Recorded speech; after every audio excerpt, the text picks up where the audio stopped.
Avant de reprendre une bouchée de ce Big Mac, il faut que vous sachiez ceci. Ce hamburger que vous venez de déballer n'a pas été préparé dans une cuisine. Tout a commencé dans un abattoir, à l'intérieur de machines de la taille d'un entrepôt. Et lorsqu'il est arrivé entre vos mains, il avait été congelé, traité chimiquement, transporté à travers le pays et réchauffé sous une lampe chauffante pendant Dieu sait combien de temps. Dans cette vidéo, je lève le voile sur la véritable fabrication des produits McDonald's. Chaque étape, chaque ingrédient, tous les secrets qu'ils ne mentionnent pas sur le menu. À la fin de cet article, vous ne regarderez plus jamais un sac McDonald's de la même façon. Si vous pensez que c'est avec le bœuf que l'histoire de McDonald's devient gênante, vous avez raison, mais ce n'est que le début. Il y a le steak haché. Commençons par le hamburger lui-même, car c'est là que commence la supercherie. McDonald's affirme que ses steaks hachés sont composés à 100% de pur bœuf. Et techniquement, c'est vrai. Mais l'expression pur bœuf est ici bien trop vague. Le bœuf utilisé dans les steaks hachés de McDonald's provient de dizaines de fournisseurs à travers le monde et en Europe. Il ne s'agit pas de petites exploitations familiales. Il s'agit d'exploitations industrielles d'élevage bovin où les animaux sont élevés à grande échelle, nourris avec des régimes à base de céréales conçus pour les engraisser le plus rapidement possible, et transformés dans des installations traitant des milliers de carcasses chaque jour. Ojang, un ancien fournisseur de bœuf qui a approvisionné McDonald's pendant plus de 8 ans, m'a confié. Les exigences de McDonald's sont extrêmement strictes en matière de prix. Ils n'achètent pas les morceaux de premier choix. Ils achètent les parures de bœuf, les restes après que les steaks, les rôtis et les morceaux de qualité supérieure ont été découpés. Les parures d'épaule, les parures de paleron, tout ce qui reste après le passage du boucher. Ces morceaux sont expédiés vers des usines de transformation où ils sont mélangés, provenant parfois de centaines de vaches différentes en un seul lot. La viande est inspectée, mais elle est ensuite broyée en une pâte uniforme avant même que l'on sache exactement de quoi il s'agit. Vient ensuite le façonnage. Le bœuf est acheminé vers des machines de formage industriel qui découpent dans des steaks hachés parfaitement ronds à une cadence pouvant atteindre 600 par minute. Ces steaks sont ensuite surgelés à moins 18 degrés Celsius et expédiés vers les centres de distribution de McDonald's où ils sont stockés jusqu'à leur utilisation. Quand un steak haché arrive sur le grill de votre McDonald's local, il a été congelé pendant une période allant de quelques jours à plusieurs semaines. Voici ce que cela fait à la viande. La congélation à cette température rompt les parois cellulaires des fibres musculaires. Lorsque le steak haché décongèle sur le grill, il perd rapidement son humidité. C'est pourquoi les hamburgers de McDonald's sont cuits sur un grill à double paroi qui chauffe simultanément des deux côtés. Ce n'est pas pour le goût. Mais bon, c'est pour cuire le hamburger assez vite pour qu'il ne se dessèche pas complètement avant de vous parvenir. L'assaisonnement mérite également d'être examiné. Les steaks hachés de McDonald's sont assaisonnés uniquement de sel et de poivre. Mais le bœuf lui-même est transformé avant même d'être assaisonné. La teneur en matière grasse des parures de bœuf utilisées par McDonald's est standardisée entre 17 et 20%. Si les parures sont trop maigres, on y rajoute du gras. Si elles sont trop grasses, on y incorpore des parures plus maigres. L'objectif est d'obtenir un produit uniforme, et non un produit de qualité. Lorsque j'ai demandé à une technologue alimentaire ayant travaillé sur des contrats de restauration rapide d'analyser un steak haché de McDonald's, elle m'a répondu « La teneur en eau est plus élevée que ce à quoi on pourrait s'attendre pour du bœuf de qualité. » Il sélectionne des morceaux de viande ayant un taux de rétention d'humidité plus élevé, car cela empêche le hamburger de trop rétrécir à la cuisson. Vous payez donc pour le poids de l'eau lorsque vous commandez ce hamburger. Et si vous pensiez que le problème venait de la galette, attendez de savoir ce qui la maintient ensemble. Le bun. 30 ingrédients pour quelque chose qui devrait en nécessiter 3. Le pain, c'est de la farine, de l'eau, de la levure et du sel. C'est tout. C'est tout ce qu'il a toujours fallu. Un pain à hamburger McDonald's contient 30 ingrédients. Le pain est fabriqué par des boulangeries industrielles sous contrat avec McDonald's. Les ingrédients de base, farine, eau et levure, sont présents. Mais la liste ne s'arrête pas là.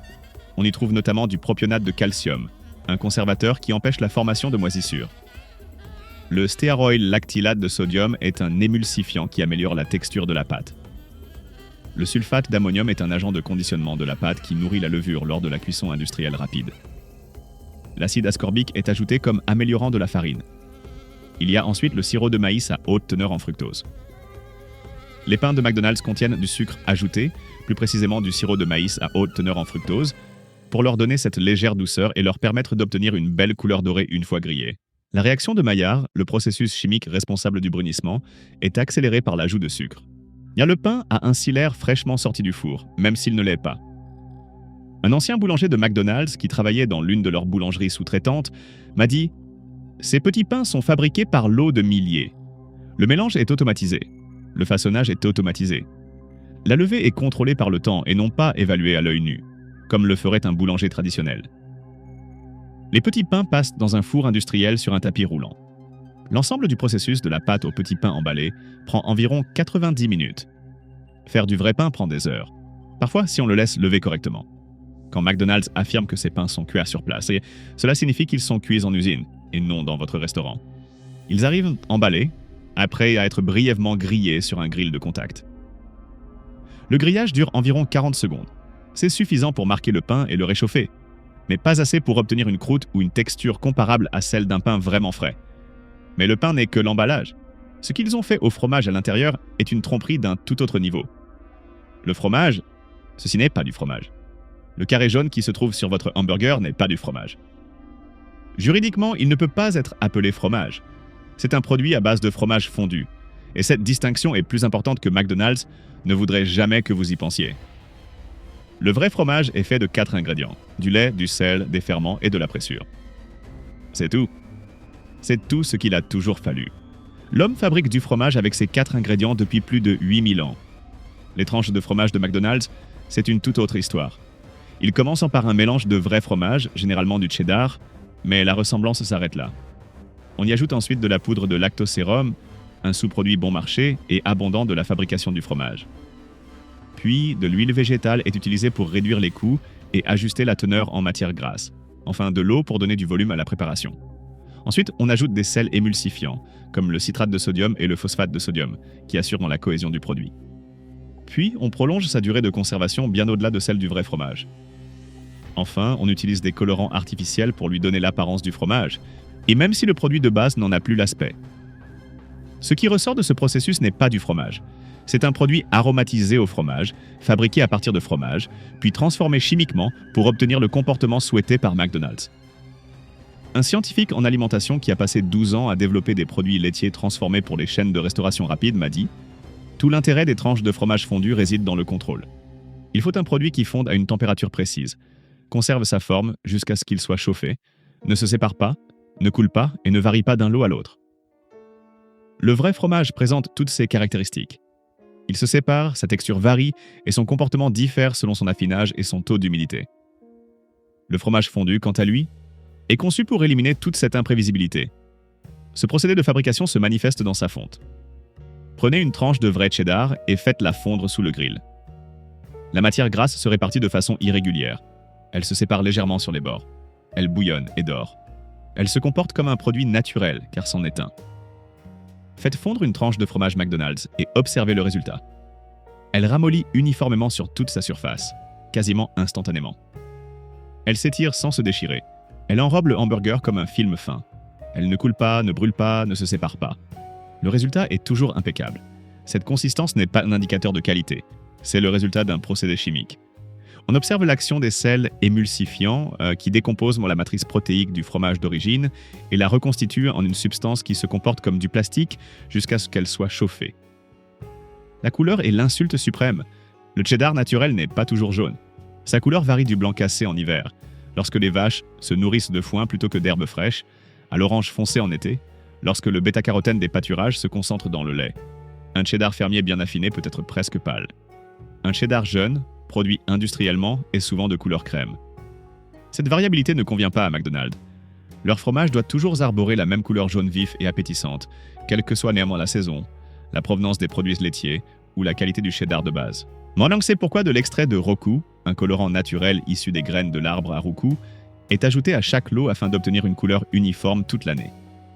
Ce fromage ressemble à du fromage. Ils font comme du fromage de façon contrôlée et artificielle. Son goût rappelle vaguement celui du fromage grâce à des arômes ajoutés. Mais ce n'est pas du fromage. Ce n'en est plus depuis longtemps. Et comme si le fromage fondu ne suffisait pas, la sauce qui nappe le tout a été conçue en laboratoire spécifiquement pour vous rendre incapable de vous arrêter de manger.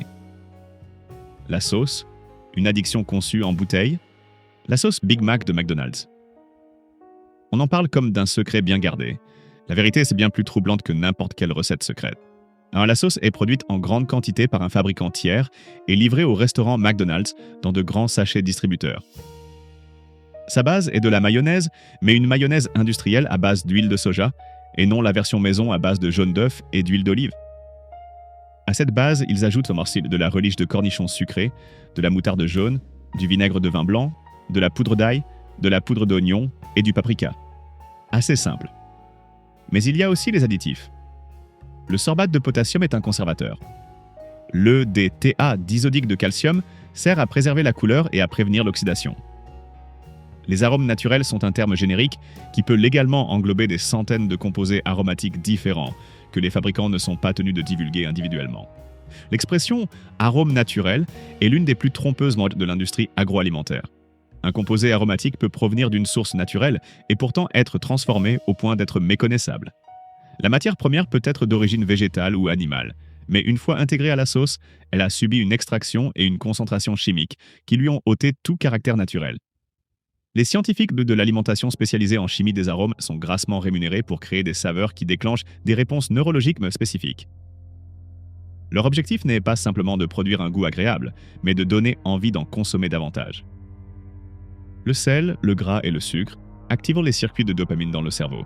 Une sauce conçue pour équilibrer ces trois éléments crée un cercle vicieux de dépendance qu'il est, de par sa conception, difficile de rompre. Ce n'est pas un accident, c'est le produit. À mi-chemin d'un Big Mac, vous ne mangez plus comme les humains l'ont fait pendant des millénaires. Vous consommez un produit conçu en laboratoire, fabriqué à l'échelle industrielle et conçu pour court-circuiter les signaux qui vous indiqueraient normalement de vous arrêter. Et ça, c'est juste le hamburger. Approfondissons le sujet et parlons du poulet, des frites, des boissons et des secrets que McDonald's n'a jamais voulu que vous connaissiez. Si cette révélation vous a mis mal à l'aise, je vous prie de rester avec moi jusqu'à la suite. Car ce que McDonald's fait au poulet, aux pommes de terre et ce qu'ils mettent dans leur boisson est encore plus inquiétant que le hamburger lui-même. Voilà donc le burger. Mais des millions de personnes entrent chaque jour chez McDonald's et ne commandent jamais de burger. Et ce qu'elles reçoivent à la place est encore plus difficile à avaler. Le Chicken McNugget, 50 ans d'ingénierie industrielle. Le Chicken McNugget a été inventé en 1979 par un chercheur en sciences alimentaires nommé Roger Baker, à l'université Cornell.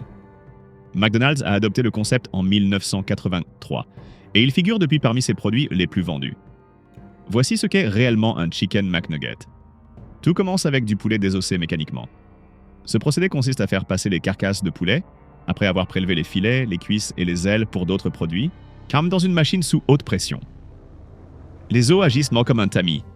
Ce qui ressort de l'autre côté est une pâte composée de tissus musculaires, de tissus conjonctifs, de graisse, de peau et de traces d'os ayant traversé le tamis. Cette pâte constitue la base protéique d'un Chicken McNugget. Un ancien fournisseur de McDonald's qui a transformé du poulet pour ce marché pendant 11 ans m'a confié. Le poulet trié mécaniquement, c'est ce qui reste une fois que tout le reste a été utilisé. Ce n'est pas de la mauvaise viande au sens où elle rendrait malade. Elle subit des tests de sécurité. Mais c'est la partie de l'animal qui a le moins de valeur, et elle vous est vendue dans un produit qui coûte plus d'une livre par nugget. À cette pâte, McDonald's ajoute de l'eau, du sel et un liant qui maintient la texture des nuggets. Ce liant contient de l'amidon modifié, du phosphate de sodium et divers stabilisants. Sans ces ingrédients, la pâte de poulet, séparée mécaniquement, se désagrégerait à la cuisson. On façonne ensuite le nugget.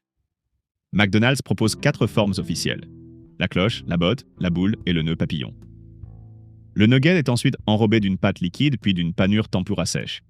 Ces enrobages lui confèrent sa texture et forment la croûte croustillante dont on sent le goût en croquant dedans. La panure est composée de farine de blé blanchi, de farine de maïs jaune, de sel, d'épices, de levure et de dextrose. Le dextrose, une autre forme de sucre, est ajouté pour favoriser le brunissement de la panure à la cuisson et lui conférer une légère saveur sucrée qui rend la bouchée plus agréable au goût. Les nuggets sont pré-cuits dans de l'huile végétale en usine, ce qui cuit partiellement l'enrobage et fixe leur forme, puis congelés et expédiés au restaurant, où ils sont frits une seconde fois à la commande. Ainsi, lorsqu'on mange un Chicken McNugget, il a été frit 2 fois. L'intérieur est à peine frit lors de la seconde cuisson. C'est l'enrobage qui croustille. La pâte de poulet à l'intérieur, elle, chauffe simplement. Une nutritionniste qui a analysé les Chicken McNuggets de McDonald's pour une association de défense des consommateurs m'a dit « La teneur en protéines est inférieure à ce à quoi on pourrait s'attendre d'un produit à base de poulet. » Le rapport protéines/enrobage, matière grasse et eau signifie que vous obtenez une quantité modeste de protéines par rapport aux calories. Si vous mangiez la même quantité de blanc de poulet, en poids, vous obtiendriez environ 2 fois plus de protéines. Un menu Chicken McNuggets de 6 morceaux contient environ 45 grammes de matière grasse. Un blanc de poulet ayant une teneur en protéines comparable en contiendrait moins de 5 grammes. Ces pépites sont inquiétantes, mais ce qui se trouve à côté d'elles dans cette boîte, ce que tout le monde commande sans réfléchir, a sa propre histoire que l'industrie n'a jamais voulu que vous connaissiez. Les frites, l'aliment le plus transformé au monde. Les frites de McDonald's sont l'aliment le plus reconnaissable au monde. Elles sont aussi parmi les plus transformées. Tout commence de façon assez simple. McDonald's utilise une variété de pommes de terre spécifique, principalement la Russet Burbank, achat sélectionné pour sa teneur élevée en amidon, sa forme allongée et sa faible teneur en sucre. Cette faible teneur en sucre est importante car les pommes de terre plus sucrées brunissent trop vite à la friture, ce qui donne des frites foncées et amères.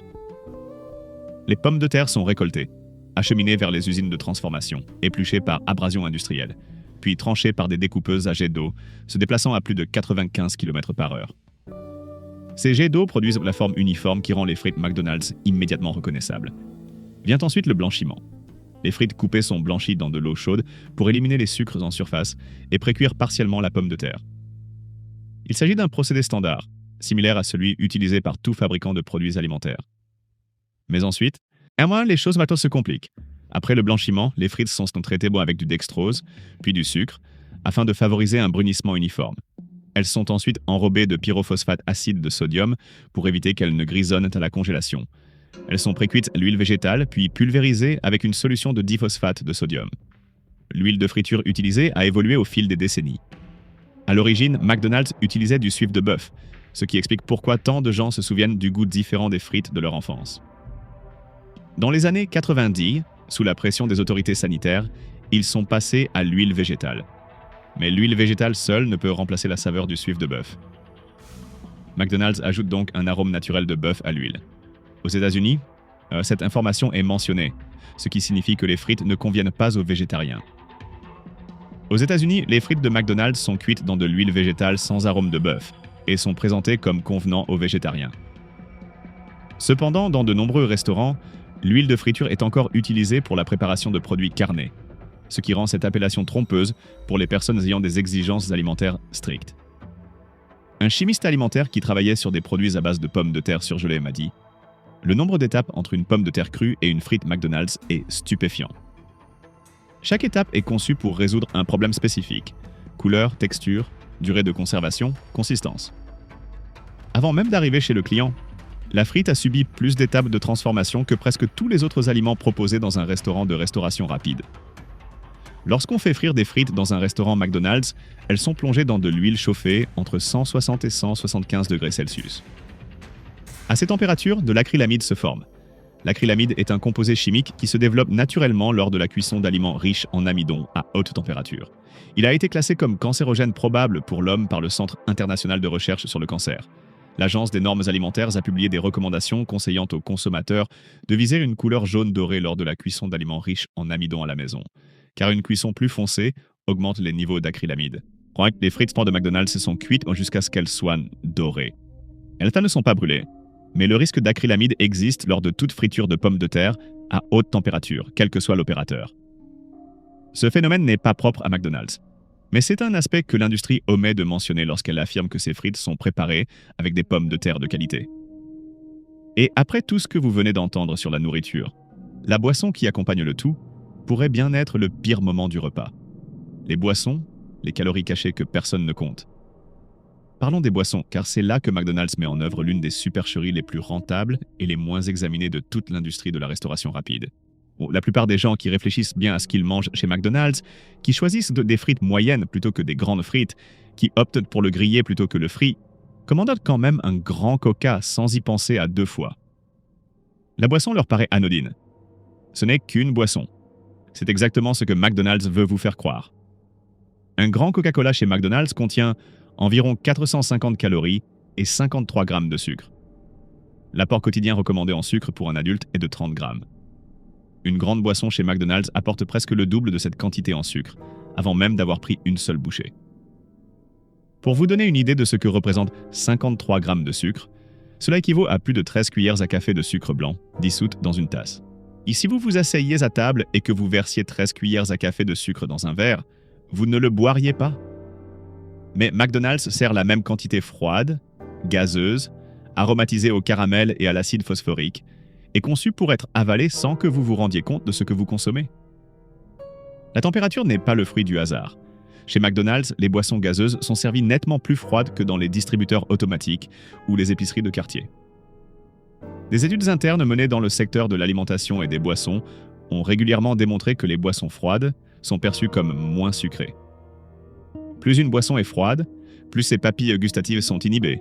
Ce qui serait écœurant à température ambiante devient rafraîchissant à une température proche du glacial. Car les clients boivent davantage. Ils sont moins rassasiés à chaque gorgée. Ils choisissent le grand format sans hésiter. Un ancien responsable des opérations chez McDonald's m'a confié: la température des boissons est spécifiée au degré près dans le manuel d'exploitation.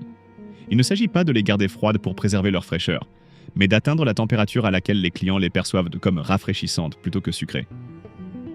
Il existe un point d'équilibre très précis, et McDonald's le connaît depuis des décennies. Les frappés sont nettement pires. Un grand frappé au caramel contient plus de 500 calories et 60 grammes de sucre. C'est plus de sucre que 2 canettes de Coca-Cola standard, servies dans un gobelet avec de la crème fouettée et un filet de sauce caramel. Elle est commercialisée comme une boisson au café car elles contiennent une petite quantité d'extrait de café. L'image de marque du café est importante car elle influence la façon dont les consommateurs perçoivent cette boisson. Une canette de Coca-Cola est, de notoriété publique, sucrée. Un frappé au caramel évoque une boisson haut de gamme de café. Il est perçu comme un plaisir gourmand plutôt que comme une simple source de sucre. McDonald's a bâti tout le concept McCafé autour de ce changement de perception. Haut de gamme, proche du café, destiné aux adultes, tout en servant des boissons dont la teneur en sucre rivalise avec les produits les plus critiqués de son menu. Enfin, une diététicienne qui analyse les journaux alimentaires de ses clients m'a confié: le nombre de fois où je vois quelqu'un manger avec une alimentation relativement équilibrée, puis commander un frappé ou un latte aromatisé sans y penser à 2 fois, est stupéfiant. Ils sont concentrés sur la nourriture. La boisson ne leur fait pas d'effet. Et ces calories et ce sucre sont tout aussi néfastes que n'importe quel autre élément de leur plateau. C'est dans les boissons que McDonald's réalise ses marges les plus importantes et propose la plus grande quantité de sucre. Elles font partie intégrante du repas, un élément que la plupart des gens ne remettent jamais en question. Et, statistiquement, elles contribuent le plus aux effets néfastes d'un repas McDonald's sur la santé. Maintenant que vous savez ce que contient réellement ce sac, voici ce que vous devez faire avec cette information. McDonald's ne vous empoisonne pas en une seule visite. Le problème ne se limite pas à un hamburger occasionnel lors d'un long trajet en voiture ou à un petit plaisir du vendredi. Le problème réside dans la combinaison d'une dépendance créée de toutes pièces, d'un marketing trompeur et d'un processus industriel conçu pour vous inciter à manger davantage, à revenir plus souvent et à accorder plus d'importance au prix qu'à ce que vous consommez réellement. Si vous mangez régulièrement chez McDonald's, voici ce qui se passe au fil du temps. Vous consommez des morceaux de bœuf transformés, plus riches en eau que de la viande de qualité.